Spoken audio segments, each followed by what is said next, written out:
Podcast Saúde em Pauta, episódio número 7. Convidada de hoje, doutora Maria Clara de Paula, dermatologista que atua na área de transplante capilar.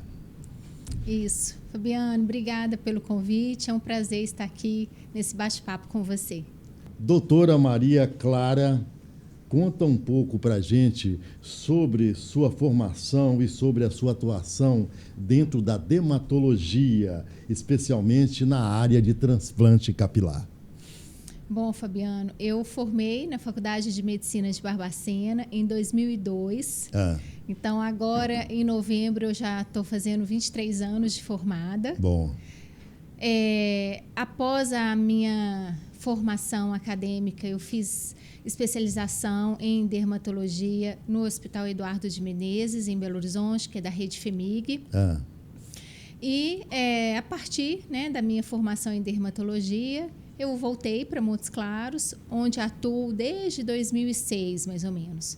Eu sou médica dermatologista, titulada pela Sociedade Brasileira de Dermatologia, Sociedade de Cirurgia Dermatológica, e sou membro também da ABCRC, que é a Associação Brasileira da Cirurgia da Restauração Capilar.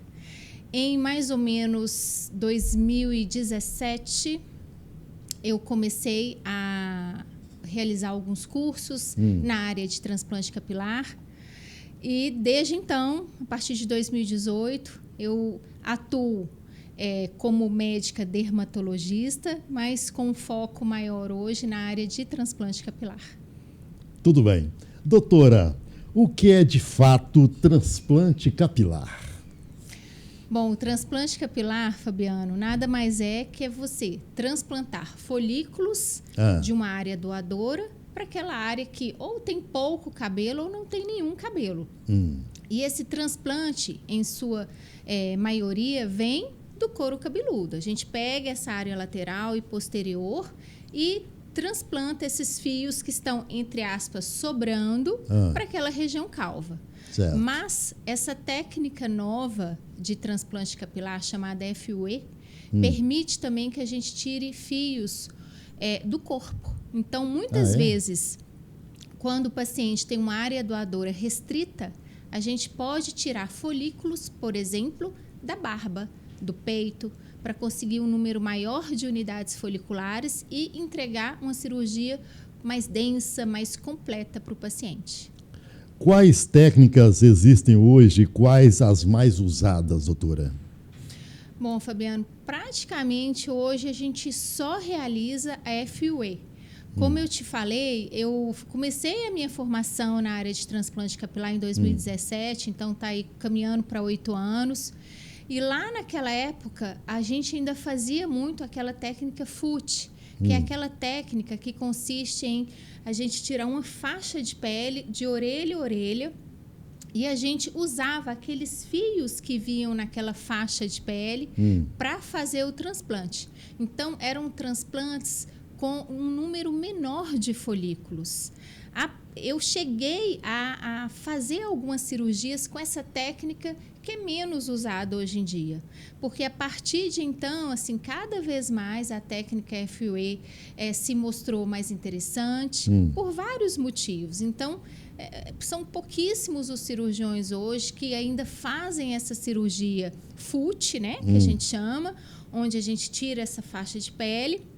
Hoje, a cirurgia que é realizada no mundo inteiro, a gente pode dizer que é essa conhecida como fio a fio, FUE, onde a gente consegue extrair um número maior de unidades foliculares e essa extração, como eu disse anteriormente, não precisa ser só da cabeça, ela pode ser também de corpo, o que permite transplantes maiores, cobrir uma área mais extensa e antes, com a técnica antiga, isso era inviável. Dúvidas comuns do dia a dia. O cabelo transplantado pode cair? Fabiano, eu recebo muito essa pergunta. Os pacientes que vão fazer avaliação para cirurgia de transplante, eles sempre têm essa preocupação, né? Esse transplante, claro, eu ouvi falar que o transplante capilar não cai, né? Os fios transplantados não caem. E isso é parcialmente verdade, Fabiano, mas não 100%. Quando a gente vai extrair os folículos, a gente sabe que essa região doadora é uma região menos sensível à ação do hormônio, que é o que provoca a queda da testosterona. Então, quando você extrai os folículos daqui para implantar naquela área calva, esses folículos trazem consigo essa genética de mais resistência, vamos dizer assim, à ação do hormônio. Então, eles têm menos chance de cair. Mas eles podem sim cair. Então, é errado falar que o fio transplantado não cai.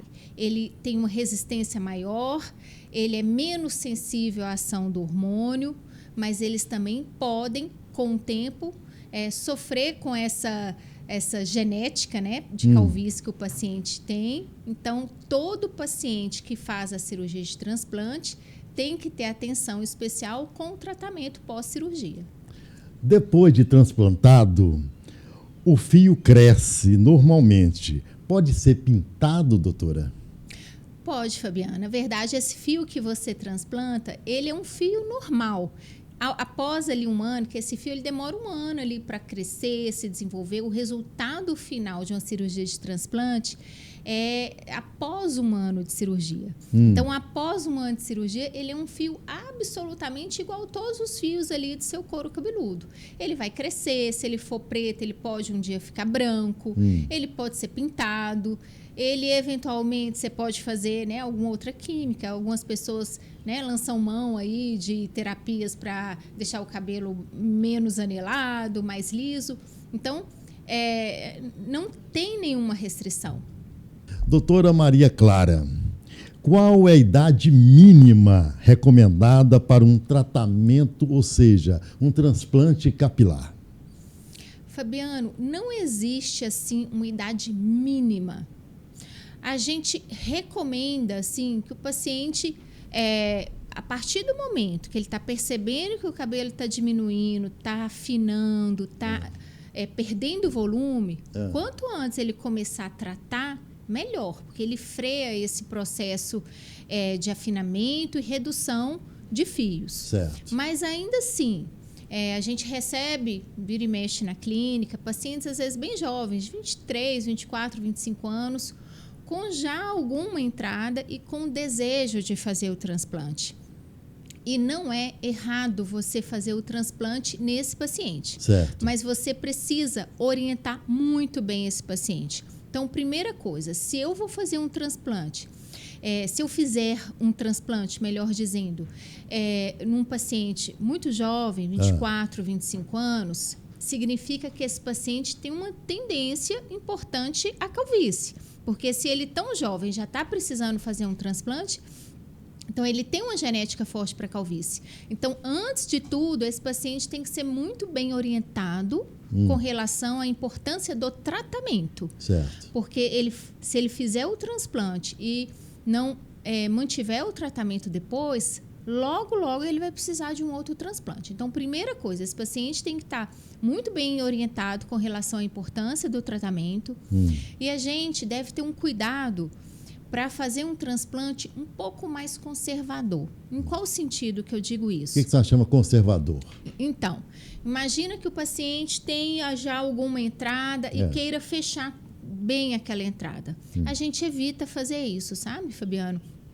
Porque você pensa o seguinte, se ele tão jovem já precisa de um transplante, se eu meio que começar a gastar muito a área doadora dele, abaixando às vezes muito a linha anterior, fechando muito a entrada, no futuro, quando ele precisar de um segundo transplante ou eventualmente até de um terceiro transplante, pode ser que ele já tenha gastado toda a área doadora dele.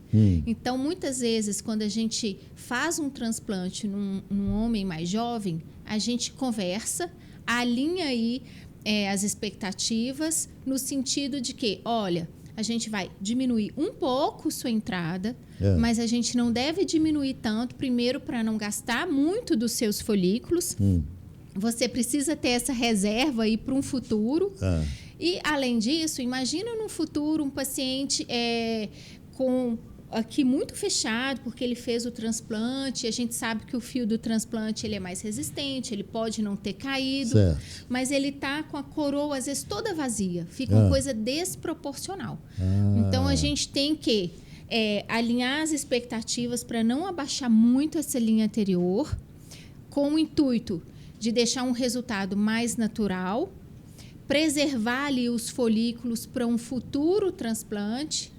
E, sobretudo, né, ter cuidado ali com relação à orientação ao tratamento desse paciente. Esse paciente tem que entender que ele tem que tratar de forma contínua a vida toda. E, muito provavelmente, se ele é tão jovem, já está fazendo um transplante, muito provavelmente, ali depois de uma certa idade, ele vai precisar de outras cirurgias, porque com o tempo, Fabiana, não tem jeito. Por mais que o paciente esteja tratando, alguma rarefação ele vai ter com o tempo. Então, a gente sabe que o tratamento é importante, mas ele não vai impedir 100% a calvície. Então, ao longo da vida desse jovem, ele provavelmente vai fazer outra cirurgia de transplante, e aí a necessidade de você não gastar muito da área doadora dele já numa primeira cirurgia. Então, existe um limite máximo de idade? Não, também não existe, Fabiano. Outro dia eu atendi, fiz uma cirurgia num paciente meu com 78 anos. 78 anos. Isso. E ele é um senhor que morava em São Paulo. E esse ano ele se mudou com a esposa para Montes Claros, por contextos familiares. As filhas vieram trabalhar aqui. Certo. E ele já aposentado com a esposa, veio para cá. Foi quando ele foi na minha clínica e falou assim: doutora, será que eu tenho idade para fazer transplante capilar? Eu estou com um pouco de vergonha de estar fazendo essa cirurgia por causa da minha idade. E eu falei com ele justamente isso. Falei, olha, primeiro, você tem que ter indicação de cirurgia, né? Você tem que precisar de fazer a cirurgia. Você tem indicação. Segundo, você tem que ter vontade de fazer a cirurgia. Você tem vontade. E terceiro, você tem que estar com a saúde ok para realizar o procedimento. Então, você tem que fazer o risco cirúrgico. Estando tudo bem, não tem limite para a gente realizar os sonhos, né, Fabiano? Certo. Então, ele fez a cirurgia. Maravilha. Recentemente, ele até voltou lá na clínica, já num retorno de 3 meses. E com 3 meses, esses folículos estão começando a nascer. E só dele perceber aquela sombra ali dos folículos nascendo, ele estava numa alegria, numa felicidade. E, assim, é gratificante. Eu falo que a cirurgia de transplante é uma cirurgia muito gratificante para mim, que trabalho, né, com essa cirurgia que deixa as pessoas tão felizes, com a autoestima tão elevada. Tudo bem. Doutora, a pessoa faz transplante só uma vez na vida ou é normal precisar de um segundo transplante em seguida? Fabiano, primeira coisa, é errado a gente falar que a pessoa só vai precisar de uma cirurgia de transplante na vida. Ela pode sim só precisar de uma. Às vezes ela faz ali a cirurgia ali numa certa idade, ali com 40, 50 anos, numa meia idade. Ela tem um cuidado ali de manter o tratamento corretamente. E por mais que ao longo ali da vida dela, ela até perca um pouquinho de cabelo, às vezes não perde tanto ao ponto de deixá-la incomodada e precisar de fazer outra cirurgia. Então, existem muitas pessoas que fazem apenas uma cirurgia na vida. Mas é muito comum também, Fabiano, as pessoas fazerem uma cirurgia e, ao longo da vida, precisar ainda de uma segunda cirurgia, por vários motivos. Teria um tempo, assim? Isso é muito variável, Fabiano. Primeiro, o paciente que não trata, que faz a cirurgia e não mantém o tratamento, especialmente se esse paciente for muito jovem, ali ele tem 30, tem 32 anos, já fez uma cirurgia, quer dizer, ele já tem uma tendência forte à calvície, que é um cara jovem, já fez uma cirurgia, 35 anos, e não deu sequência ao tratamento, esse paciente, depois de algum tempo, pode ser 3, 4, 5 anos, ele já vai sentir uma rarefação e já vai sentir necessidade de fazer uma segunda intervenção. E muitas dessas vezes, Fabiano, não é o fio do transplante que caiu. Porque imagina a situação, às vezes a pessoa tem uma entrada já importante, mas ainda tem um pouco de cabelo. Esse cabelo que a pessoa ainda tem, ele é muito mais sensível à ação do hormônio do que o cabelo transplantado, que a gente tirou ele daqui, que a gente sabe que é um cabelo mais resistente à ação do hormônio que provoca a queda. Então, ao longo da vida desse paciente, a tendência natural é ele perder primeiro aquele cabelo que já era dele, que está aqui em cima, que não é o cabelo do transplante. Então, às vezes, aqui na frente, onde ele fez o transplante, está legal ainda, mas como ele não tratou, aqui onde ele não fez, já raleou, a coroa abriu. Aí ele volta para fazer, às vezes, uma cirurgia numa região que ele nem fez o primeiro transplante. Então, por outro lado, esse mesmo paciente, se ele mantiver o tratamento corretamente, não significa que nunca mais na vida ele vai precisar de uma cirurgia. Mas, às vezes, isso vai demorar muito mais. Às vezes, ele vai fazer uma segunda cirurgia depois de 10 anos, depois de um tempo muito maior. Porque o tratamento, de fato, dá uma segurada boa na queda do cabelo, no afinamento dos fios. Então, sim, o paciente ele pode precisar de um transplante posteriormente. Esse transplante posteriormente vai ser mais precoce se o paciente não estiver tratando, e pode ser bem mais tardio se ele estiver sim tratando, mas às vezes ao longo da vida raleou um pouco. E existe ainda uma outra situação, Fabiano, que é o seguinte, que é uma situação... Eu faço muitas cirurgias bem grandes lá no consultório. Então, eu faço muitas calvícies grau 7, que é aquela calvície daqui até a região posterior. Então, dependendo da situação, e muitas vezes acontece isso, da gente conseguir preencher a área toda em uma única sessão. Não significa, Fabiano, que vai ficar assim mega cheio. É uma cirurgia enorme. Imagina você transplantar daqui até a região da coroa, né? Tem aqueles homens que têm cabelo só aqui embaixo. Então, você consegue transplantar. A tendência natural é a gente dar uma densidade maior na frente, que é a região que mais aparece, a região que, né, que é mais importante, vamos dizer assim. E, às vezes, aqui no scalp para a região da coroa, em virtude do tamanho da cirurgia, a gente precisa pôr o folículo um pouco mais espaçado. E isso é normal, né? Todo cirurgião que trabalha com cirurgias grandes vai ter essa tendência. Então, um ano depois... Esse paciente, ele vai ter uma cobertura completa, mas ele vai ter, sim, às vezes, uma região mais posterior que está um pouco mais rala. E ele pode estar super ok com aquilo, que é o que eu percebo que acontece com a maioria dos pacientes. Porque você pegar, Fabiano, um paciente que é super calvo, daqui até lá atrás, e preencher tudo, mesmo que aqui atrás esteja um pouco mais espaçado, já é assim uma super mudança na aparência da pessoa. Então, muitos deles já ficam extremamente satisfeitos e não sentem necessidade de fazer um complemento.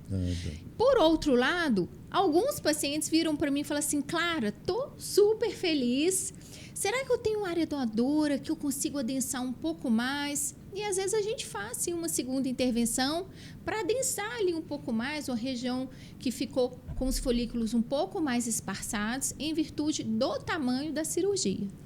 Os hormônios, eles influenciam na calvície? 100%, Fabiano. A gente sabe que né, o grande causador da queda de cabelo é a deiodotestosterona. Então, a testosterona é transformada em deiodotestosterona, ali, né, com a ação da 5-alfa-redutase, e essa deiodotestosterona é que provoca a queda de cabelo. Por isso que a calvície é muito mais frequente nos homens. Doutora, até que ponto a questão hormonal interfere no resultado do transplante? Fabiano, essa pergunta é importante, principalmente por causa dos dias atuais. Então, há uma tendência muito grande de suplementação hoje, né?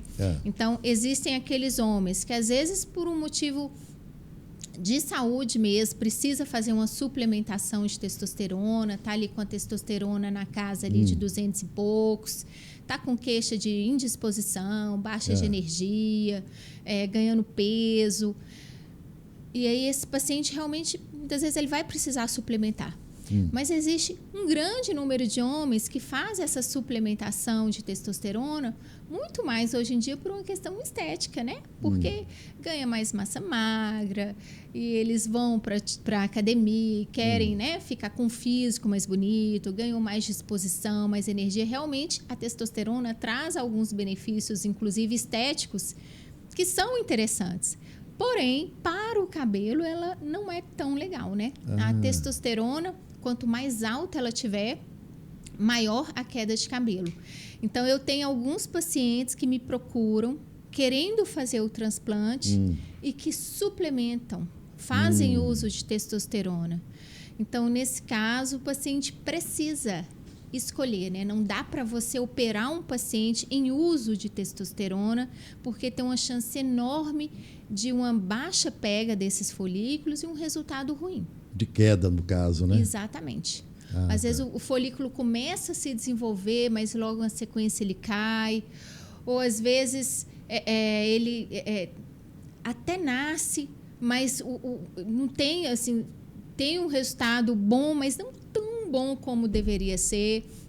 Então, o paciente lá na clínica, ele é muito bem orientado nesse sentido. Olha, são escolhas, né? Se você não estiver disposto a suspender o uso da testosterona, especialmente ali durante o primeiro ano, que é o tempo que esses folículos demoram para crescer, acho que não vale a pena fazer a cirurgia, porque pode ter um resultado ruim.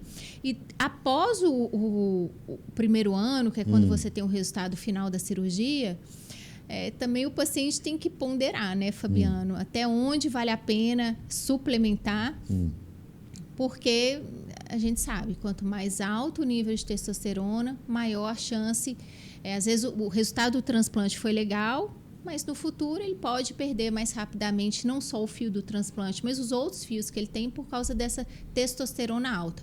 E o que seria uma testosterona alta, assim, que a gente considera, assim, de 800, 900 para cima? E a gente sabe que muitos homens têm testosterona de 1.500, 2.000 por causa dessa suplementação. Aí haja remédio para controlar a queda e haja transplante. Eu tenho uma pergunta aqui que pode ser eu até chamo de polêmica. Hoje o pessoal falando muito de emagrecimento, né? Aí eu gostaria de saber da senhora, quem faz uso das canetas de emagrecimento pode fazer transplante? Existe algum cuidado específico? Então, a gente sabe que o uso das canetas, um dos efeitos colaterais é aumento da queda de cabelo. Então, não causa uma queda tão significativa quanto o hormônio. Mas, primeiro, a gente falando especificamente, Fabiano, da cirurgia, então, todo paciente que vai fazer a cirurgia, ele tem que suspender o uso da caneta 15 dias antes. Porque a gente sabe que a caneta, ela deixa o trânsito ali gástrico muito lento. Então, fica uma cirurgia mais arriscada fazer se o paciente estiver usando a caneta emagrecedora, né? Então, tá usando a caneta? Ok, para 15 dias antes para você fazer a cirurgia com segurança. Isso pensando no procedimento, na segurança do procedimento em si. Agora, pensando na evolução desses folículos num paciente que está usando a caneta, também eu prefiro que o paciente não use. Então, a minha sugestão para os meus pacientes é que eles não usem a caneta emagrecedora durante esse primeiro ano de evolução, né, dos folículos pré-implantados. Sim, eu tenho alguns pacientes que usam. Nesses casos, eu recomendo que eles usem a menor dose possível. E aí a gente tenta compensar isso, né? Às vezes ajustando a dose das medicações, fazendo mais alguns tratamentos que a gente faz na clínica, com mesoterapia, com laser, com outros recursos que a gente tem para compensar aí, esse fator, né, que pode contribuir para uma queda maior, que são as canetas emagrecedoras. Perfeito. Doutora Maria Clara, Qual a importância de avaliar a clínica, o profissional, a equipe e a estrutura antes de fazer o transplante capilar? Bom, Fabiano, eu entendo que não só o transplante capilar, mas toda cirurgia que você vai realizar, você tem que ter atenção, né? Qual que é o médico que vai te operar, qual hospital, qual clínica, porque todo cuidado nesses procedimentos é necessário. Por exemplo, o transplante capilar é considerado um procedimento de baixo risco. Certo. Mas nem por isso ele é um procedimento simples. É uma cirurgia longa, uma cirurgia que demora aí de 8 a 10, 12 horas. Então, o paciente precisa estar num ambiente com todos os equipamentos necessários, desde monitor cardíaco, desfibrilador, oxímetro, bomba de infusão. A gente tem também aquelas botas que ajudam a melhorar a circulação do paciente, para diminuir o risco de trombose, porque é uma cirurgia que o paciente fica muito tempo deitado. Uma equipe ali muito treinada, muito em sintonia, com cada um fazendo sua função. Na nossa equipe, por exemplo, a gente tem enfermeiro, tem fisioterapeuta, tem técnico de enfermagem. A maioria ali está comigo desde quando eu comecei, há 8 anos atrás. Maravilha. Então, já tem muita experiência. Já somos uma equipe ali muito treinada, experimentada, né, para a cirurgia de transplante capilar. E o paciente precisa também, antes de realizar o procedimento, fazer o risco cirúrgico. Tá tudo ok. E eu não abro mão de estar sempre, durante as minhas cirurgias, ter um médico anestesista. Porque o médico anestesista, enquanto eu estou ali com a atenção voltada a implantar cabelo no meu paciente, o médico anestesista, o foco dele é pressão arterial, saturação, batimentos cardíacos, dose de medicamentos. Então, toda essa estrutura, com cada um exercendo, né, sua função, garante ali uma cirurgia com conforto e com segurança para o paciente. Que bom. O transplante capilar necessita de risco cirúrgico pré-operatório? Sim, Fabiano. Toda cirurgia, a gente precisa fazer o risco cirúrgico, né? O transplante capilar também. Então, exame de sangue, eletro do coração, exame de urina. E, eventualmente, se há alguma alteração nesses exames, o médico ali responsável por fazer o risco cirúrgico pode precisar de outros exames complementares. Isso aí é o primeiro passo para uma cirurgia segura, o risco cirúrgico está ok. O que realmente provoca a calvície? Bom, a calvície é interessante, Fabiano, que às vezes alguns pacientes chegam para fazer tratamento de queda de cabelo, alguns pacientes que têm calvície, ou mesmo estão lá na clínica para fazer uma avaliação de transplante capilar, e eles sempre ficam procurando o motivo da calvície, né? Será que foi o shampoo tal? Eu estou numa fase de muito estresse no trabalho, ou eu usei uma química X no passado, no cabelo, que fez cair. Mas o grande vilão, vamos dizer assim, é realmente a questão hormonal, Fabiano. Então, essa queda de cabelo relacionada com a calvície, porque existem várias quedas de cabelo, existem vários outros motivos para o cabelo cair. Mas se você tem alopécia androgenética masculina, ou seja, a calvície, não foi o boné, não foi a química que você usou, não foi o estresse, é uma questão hormonal. Então, é a questão da dihidrotestosterona agindo ali no folículo e provocando a queda. E isso acontece principalmente na região frontal, scalp, região de coroa. Por que que isso acontece principalmente nessa área, Fabiano? Você vê que essa região aqui, na maioria das vezes, é mais poupada.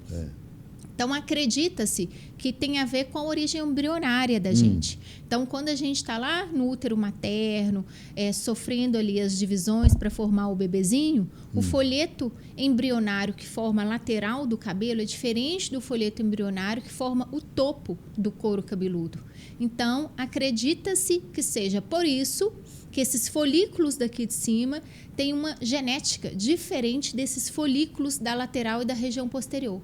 Por isso, provavelmente, esses sofrem a ação do hormônio e os da lateral não sofrem, geralmente, a queda de cabelo, mesmo naqueles casos mais avançados com a calvície grau 7. Doutora, além da genética, quais outros fatores podem contribuir? A genética, Fabiano, quando a gente está falando de alopecia androgenética masculina, é o principal. Mas, sim, vários outros fatores podem estar contribuindo para uma queda maior. Então, o próprio estresse, uma fase de mais estresse, mais ansiedade, pode fazer o cabelo cair mais. Pós-infecção, né? A gente teve aí uma pandemia que várias pessoas sofreram muito com queda de cabelo pós-Covid, mesmo pós-dengue, pós outras infecções virais. O uso, às vezes, de algum medicamento, a gente falou, né, agora mesmo, das canetas emagrecedoras, que aumentam a queda de cabelo.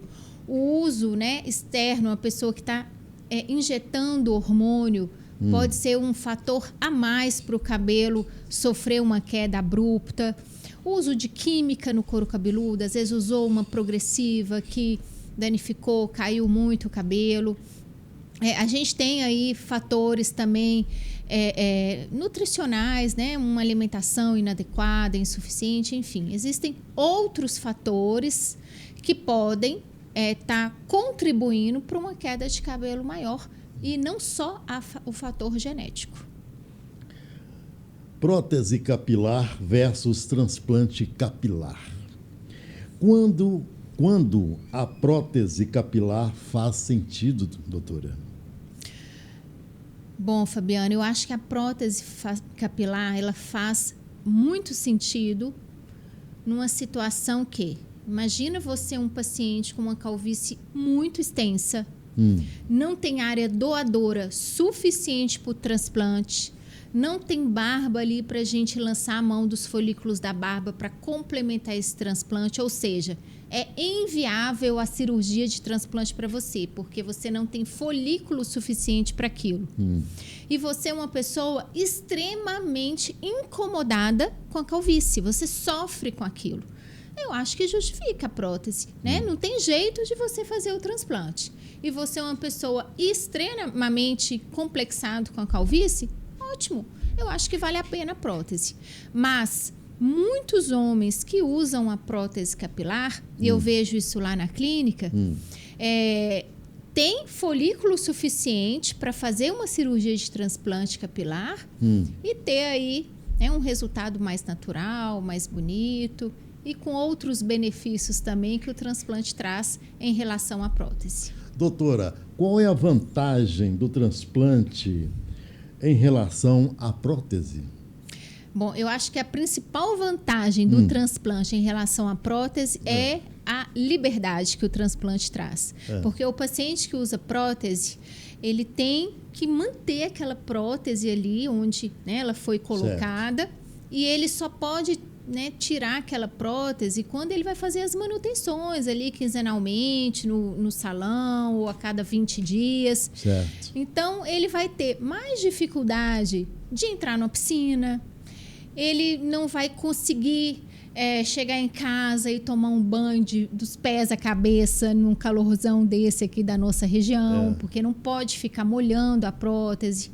Com isso, fica suada, né? Às vezes até dá um cheirinho ali não muito agradável depois que tem muitos dias que ele já está com prótese, quando está se aproximando a época da manutenção. Então, é muita oleosidade que junta ali e às vezes pode não dar um odor muito legal. Então, tem a questão também que, ao meu ver, por mais natural que seja a prótese, eu acho que é fácil perceber, não sei se eu já estou com o olhar também mais apurado, né? Mas eu olho uma pessoa com prótese, eu acho... Detecta. Eu acho mais artificial, assim. Então, eu acho que você fazer uma cirurgia que traz um resultado mais natural, que te dá mais liberdade, né? De molhar a hora que você quiser, de lavar a hora que você quiser, é muito melhor do que a prótese. Mas, Fabiano, uma coisa interessante, por exemplo, eu já operei vários pacientes que usavam prótese. E muitos pacientes que usam prótese, eles usam uma prótese super densa, aquele cabelo cheio, aquele topete enorme. E muitas vezes o transplante não vai dar aquele topete que a prótese vai dar. Então, o paciente tem que entender que são coisas diferentes. Então, às vezes, ele vai ter um resultado super bonito, muito mais natural, mas nem sempre vai ser possível, num transplante, trazer aquele volume enorme que a prótese traz. Doutora Maria Clara, após o transplante é necessário continuar um tratamento contra a queda de cabelo? Fabiano, tem que dar prosseguimento? Sim. Acompanhamento? Já respondendo, sim. E muitos pacientes, a hora que eles sentam na minha mesa, eles já começam a conversa assim: doutora, eu vim fazer o transplante porque eu já cansei de tratar. Aí eu já penso, falo, nossa, eu tenho uma longa conversa com esse paciente até, de fato, ele fazer o transplante. Certo. Porque, na verdade, é comum o paciente pensar isso. Eu vou fazer o transplante, já vou resolver essa questão da calvície, não quero mais saber de tratamento. Retorno, voltar, né? Então, na verdade, uma coisa, Fabiano, é a cirurgia de restauração capilar. Uma coisa é o transplante capilar. Ele vai, de fato, restaurar e devolver-lhe um volume que, na maioria das vezes, o tratamento não vai trazer. Então, imagina o paciente com uma entrada importante, com uma rarefação, com coroa aberta. Então, ele precisa fazer o transplante para voltar a ter volume. Certo. Por outro lado, a cirurgia não muda a sua genética. Então, se você tem uma tendência a perder cabelo, depois da cirurgia, essa tendência continua. Então, você tem que fazer o tratamento após a cirurgia continuamente, porque o medicamento funciona, só que funciona enquanto você está usando. A partir do momento que você para de usar, usei 5 anos, cansei de tratar, vou parar. Vai passar algum tempo, seu cabelo vai voltar a afinar, vai cair e você vai sentir necessidade aí de uma outra cirurgia. Quais os cuidados o paciente deve ter nos primeiros dias e nas primeiras semanas? Como que é essa logística? Bom, Fabiano, os principais cuidados, assim, no começo, especialmente na primeira semana, é com a maneira de lavar o cabelo, porque pensa o seguinte, a cirurgia de transplante, ela é um enxerto. Então, aqueles primeiros 7 dias são os dias mais importantes, é a fase de pega das unidades foliculares. Então, tem que ter cuidado como você vai lavar esse cabelo, tem que ser uma lavagem extremamente suave. O jeito de você deitar, dormir, tem que também ter cuidado, você não pode deitar, dormir sobre a região que foi transplantada. Então, tem uma maneira correta posição, de deitar, né? Que às vezes os pacientes ficam até incomodados na primeira semana. Perfeito. Mesmo evitar esbarrar a cabeça, evitar sol nos primeiros dias, evitar piscina, evitar sauna, evitar atividade física, principalmente aquela atividade física que tem mais risco de queda, né? Igual eu sou ciclista, eu gosto de pedalar, eu faço jiu-jitsu. Então, esses cuidados são importantes, especialmente ali nos primeiros dias. E lá na clínica, inclusive, Fabiana, assim, eu ofereço para os pacientes na primeira semana, especialmente nos 3 primeiros dias, às vezes a gente estende um pouco mais quando há necessidade. Os pacientes vão lá na clínica, lavam o cabelo lá na clínica. Nós temos uma equipe multidisciplinar, que tem fisioterapeuta, tem enfermeiro, técnico de enfermagem, que acompanha esse pós-operatório, lava o couro cabeludo, faz as drenagens linfáticas para garantir um pós-operatório mais tranquilo, mais confortável, sem dor e, consequentemente, uma pega maior daí das unidades foliculares. Doutora Maria Clara de Paula, dermatologista. Realmente, que pena estão chegando no final, né? Mas eu gostaria que a senhora falasse detalhes, aquelas pessoas que estão nos assistindo, nos ouvindo. Eu sei que a senhora está no edifício medical, no 11º andar. Aquele andar é sempre movimentado na sua clínica, aquele andar sempre é muito procurado. Mas me fala o endereço, contato, que possa falar com a sua secretária, com a sua assessoria. Esse programa foi muito esperado, transplante capilar. Todo mundo pedia, ligava para a nossa assessoria e tudo mais. Então, hoje estou muito feliz de receber a presença da senhora aqui. Realmente engrandeceu cada vez mais o nosso podcast Saúde em Pauta. Suas considerações finais, eu gostaria que a senhora falasse um pouco mais da clínica, da estrutura, do endereço, para as pessoas poderem chegar até lá e conhecer aquela ótima e bem montada clínica no edifício medical, bem no fundo da nossa Unimontes. Fabiano, eu estou extremamente feliz com o convite, muito obrigada. Eu adoro conversar sobre transplante capilar e é uma cirurgia extremamente gratificante para mim. Eu estou no edifício Medical Center, no 11º andar. Nós temos lá hoje uma estrutura completa. Não trabalho apenas com transplante capilar, eu sou médica dermatologista, trabalho com tudo que envolve a dermatologia estética e também o transplante capilar. O transplante capilar está absolutamente dentro, né, da dermatologia. Inclusive, a Associação Brasileira de Cirurgia da Restauração Capilar só faz membro dessa associação quem é cirurgião plástico ou dermatologista, que são as áreas da medicina que tem mais a ver com o transplante capilar. E nós temos na clínica uma estrutura muito dedicada a essa área cirúrgica de restauração capilar, com equipamentos modernos, adequados e uma equipe multiprofissional para garantir uma cirurgia confortável e segura para os nossos pacientes. Pois é. Nosso muito obrigado mais uma vez e dizer que o nosso podcast está à disposição da sua clínica, que é uma das mais bem montadas do norte de Minas Gerais, e agradeço a presença da senhora. Esse foi o podcast número 7, Saúde em Pauta, Jornal Infonorte.